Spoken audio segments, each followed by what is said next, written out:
En la noche me pidió quedarse a una pijamada. Su tío no estaba, solo mi cuñada y su hijo, así que pensé que incluso les haría compañía. Le di un beso y me fui tranquila. Nada me advirtió lo que pasaría. A la mañana siguiente, muy temprano, mi cuñada me llamó. No sonaba desesperada, pero tampoco normal. Me pidió que fuera por mi hijo. Salí enseguida. Cuando llegué, lo vi sentado en la cocina, con una taza de chocolate frente a él. No lloraba, pero tenía algo en la mirada. No me miraba directo. Mi cuñada me llevó aparte. Cerró la puerta. Me preguntó si mi hijo caminaba dormido. Le dije que nunca. Entonces me contó que en la madrugada fue a revisar a los niños y él no estaba en su cuarto. Pensó que se había pasado con su primo. Tampoco. Lo buscó por toda la casa hasta que abrió el único cuarto que nadie usaba. Ahí estaba, dormido en la cama. Yo sabía perfectamente qué cuarto era. La habitación de su hermana menor, una chica que murió de un paro cardíaco mientras dormía a los 17. La cama seguía ahí. Nadie entraba. Nadie limpiaba. Cuando hablé con mi hijo, me dijo algo que nunca olvidaré. Despertó en esa cama. Sabía que no era su cuarto. Dijo que el lugar olía distinto.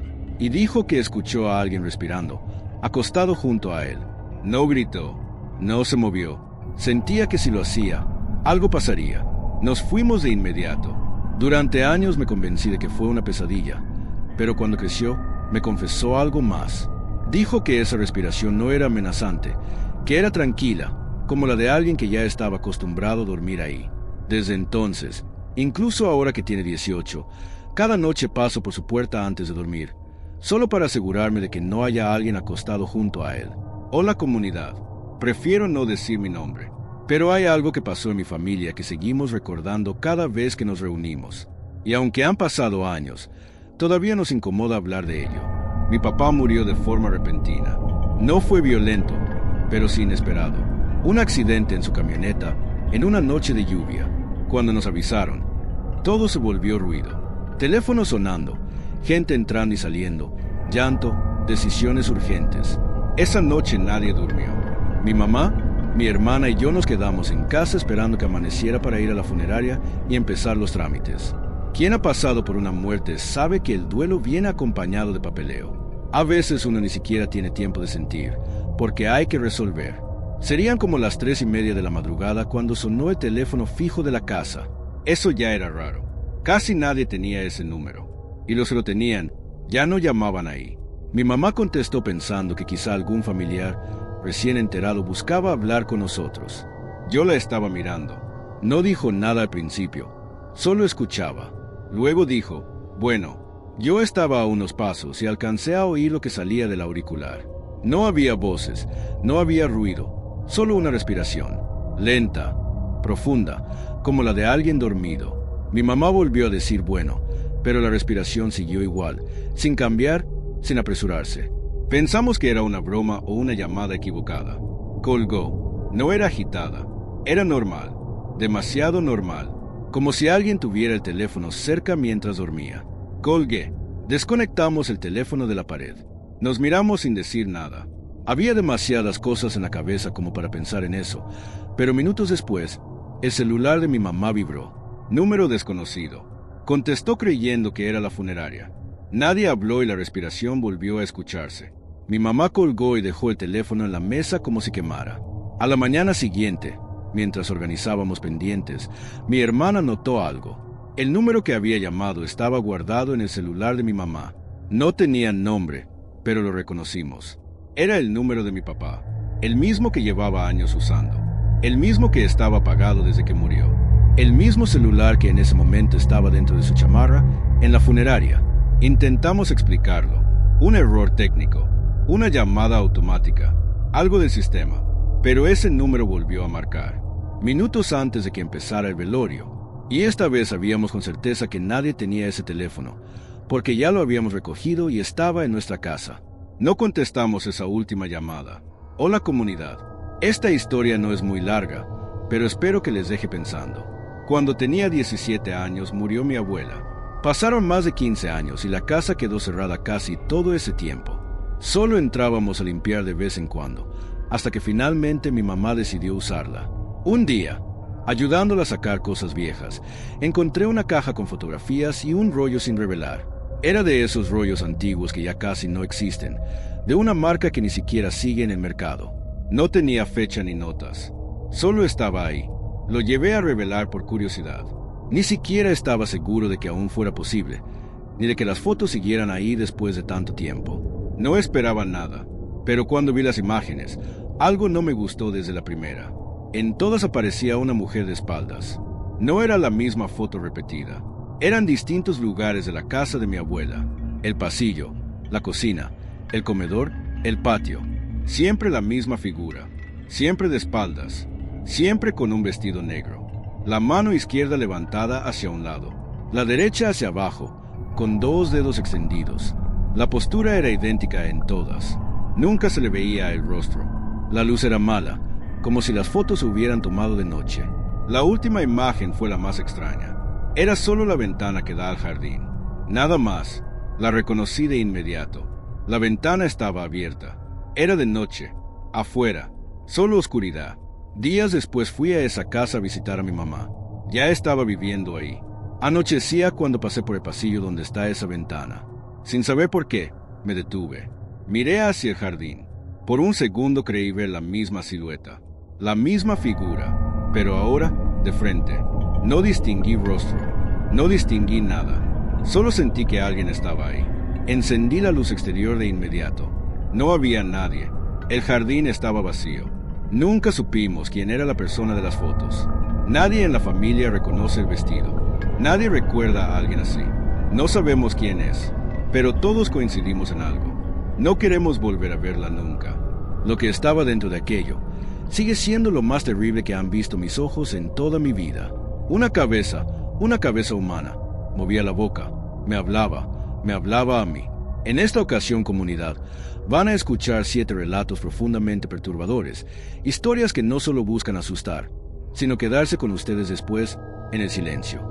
Son relatos fuertes, incómodos, visuales, y honestamente, este es uno de esos episodios que quizás no debería escucharse a solas, ni con niños cerca, y si sienten que hoy no es un buen día para cargar con sombras ajenas. No pasa nada si deciden irse ahora, de verdad. Nos vemos en el siguiente episodio.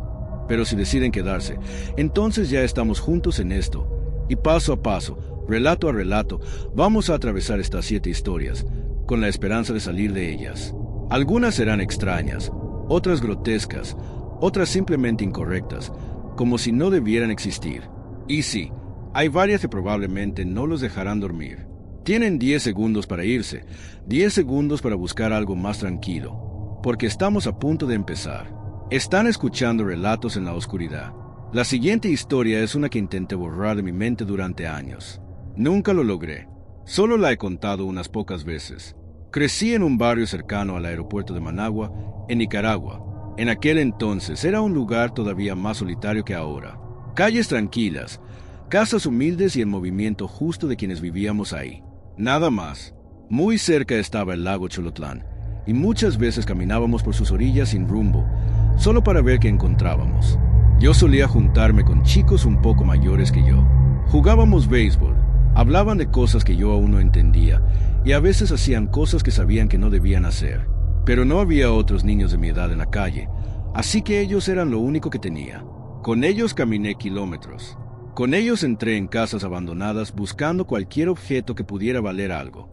Con ellos me metí en lugares donde ahora sé que nunca debía haber estado. Una noche hacía más calor de lo normal. El aire estaba pesado, casi pegajoso. Cuando nos dimos cuenta, ya era muy tarde, casi las 10. Yo ya debía haber estado en casa hacía rato, y aunque camino me daba miedo hacerlo solo, tenía que regresar. Sabía que si mi papá llegaba antes que yo, la cosa no iba a terminar bien. Mi mamá estaría preocupada. Eso me dolía. Pero mi papá, él siempre esperaba lo peor de mí. Siempre decía que mis amigos eran mala influencia. Así que empecé a correr. Corrí por calles oscuras hasta llegar a un terreno grande, cercado con púas. En medio había una casita vieja. Siempre me había dado miedo. Mis amigos decían que alguna vez entraron, pero que no volvieron. Esa noche no dudé. Salté la cerca. Necesitaba cortar camino. Corría frente a la casa cuando lo escuché. Una voz. Acércate. No era clara. Era como si viniera de muy lejos o muy profundo. No sé por qué me detuve. Hasta hoy no lo entiendo. Sentí como si mi cuerpo ya no fuera del todo mío. A un paso de la entrada había una maleta vieja de cuero. Sentí la necesidad de abrirla. No curiosidad, necesidad. Caminé hacia ella. La abrí. Aquí estoy. Aquí estoy. Lo que vi ahí dentro fue lo peor que he visto en mi vida. Una cabeza humana. Los labios morados. Los ojos abiertos. La boca moviéndose. Me hablaba. Di 2 pasos atrás y caí. Las piernas dejaron de responderme. El calor de la noche se volvió insoportable. Sentía que no podía respirar. Mientras la voz seguía saliendo de la maleta, escuché otras 2 acercándose. Eran Randall y José. Habían decidido regresar conmigo porque me vieron entrar al terreno. Les señalé la maleta. Se asomaron. No dijeron nada. Solo me levantaron y me sacaron de ahí como pudieron.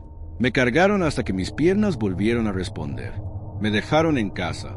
Cuando mi papá salió furioso con un VAT, ellos ya corrían calle abajo. Yo apenas podía hablar. Creo que me dio una cachetada. No lo sé. Mi cabeza solo repetía una cosa. Que me estaba hablando. Que esa cosa me estaba hablando. Le expliqué como pude. Debí verme tan mal que fue a comprobarlo. La policía llegó pronto. Lo que había ahí era real. Pero dijeron que llevaba mucho tiempo muerto. Que apenas quedaban huesos. Aseguraron que imaginé que me hablaba. Pero yo recuerdo sus ojos. Recuerdo los labios moviéndose. Recuerdo lo que escuché. Y hay memorias que uno no extraña. Ni siquiera de su país natal. La siguiente historia ocurrió cuando estaba en 5º o 6º de primaria. Mis 2 primos y yo nos quedamos solos en su casa una noche. Mis papás me despertaron de madrugada y dijeron que debíamos irnos rápido. Me dejaron ahí porque tenían que recoger algo importante. Mis primos ya me esperaban. Los adultos se fueron deprisa, asegurando que volverían pronto. Nosotros habíamos estado en la escuela ese mismo día. Estábamos cansados, pero no podíamos dormir. Había una sensación rara, una presión en el pecho, como si algo estuviera acercándose. Estábamos en silencio viendo la tele cuando escuchamos golpes en la puerta. Lentos, muy lentos, no como lo sea alguien conocido. Lo peor fue que venían de la puerta trasera. El patio tenía una barda alta.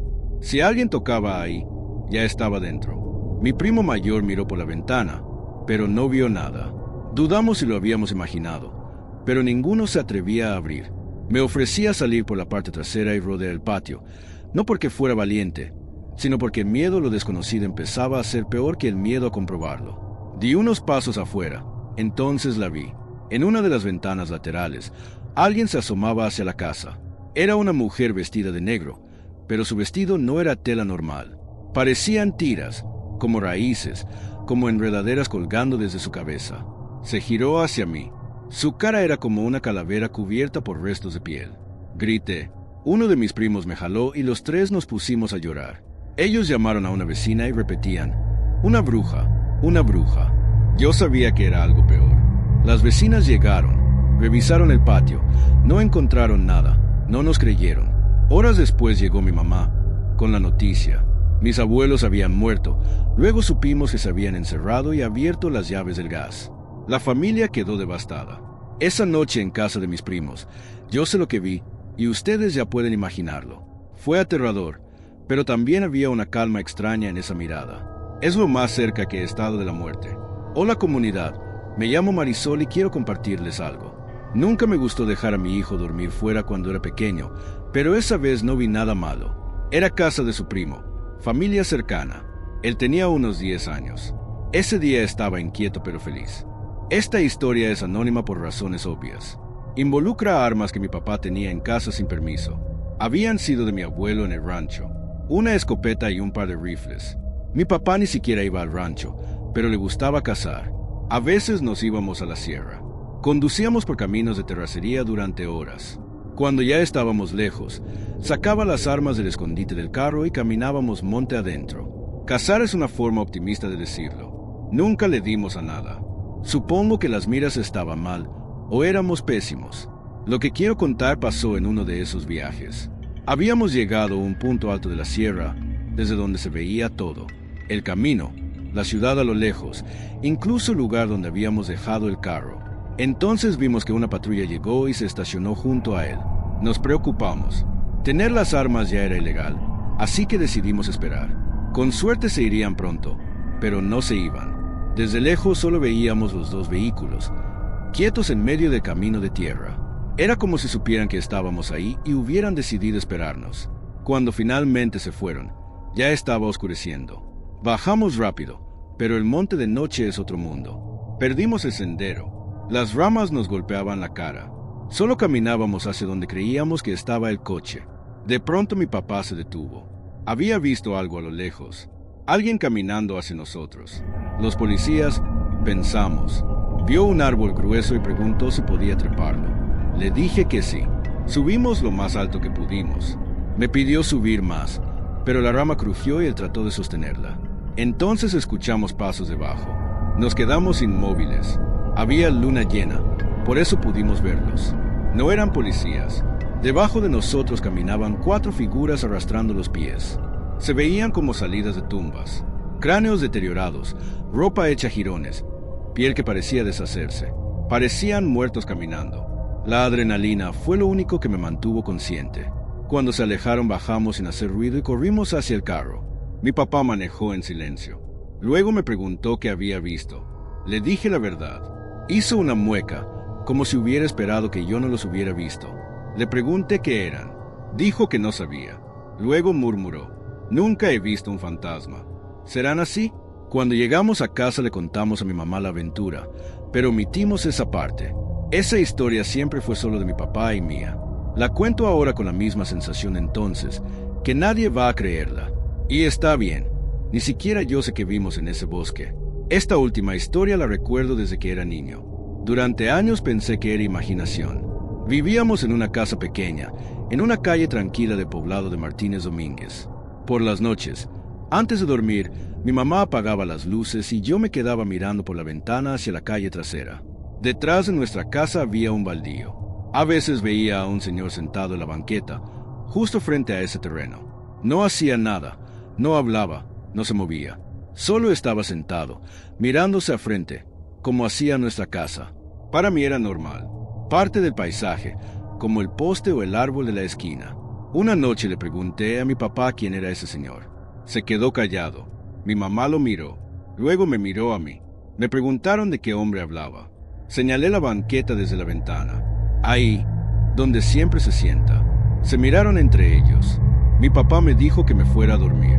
Al día siguiente volví a preguntarle a mi mamá, pero me dijo que no hablara más del tema. Y no lo hice. Lo seguí viendo algunas noches, pero guardé silencio. Pasaron los años. Crecí. Nos mudamos. Ya adulto regresé con mi mamá a esa calle para visitar a mis tías. Nuestra antigua casa seguía ahí, descuidada por la familia que llegó después. Le pregunté otra vez, sin rodeos, por el hombre que se sentaba en la calle. Mi mamá suspiró. Me dijo que ese señor había muerto atropellado ahí mismo, muchos años antes de que yo naciera. Un vecino borracho perdió el control y se subió a la banqueta donde solía sentarse. Lo vi muchas noches, durante años. Sin saberlo, fue el único fantasma que he visto en mi vida. Si lograste escuchar estos 7 relatos, te invito a suscribirte, porque casi nadie llega a escuchar estas historias tenebrosas. Esto fue Relatos en la Oscuridad. Hasta la próxima.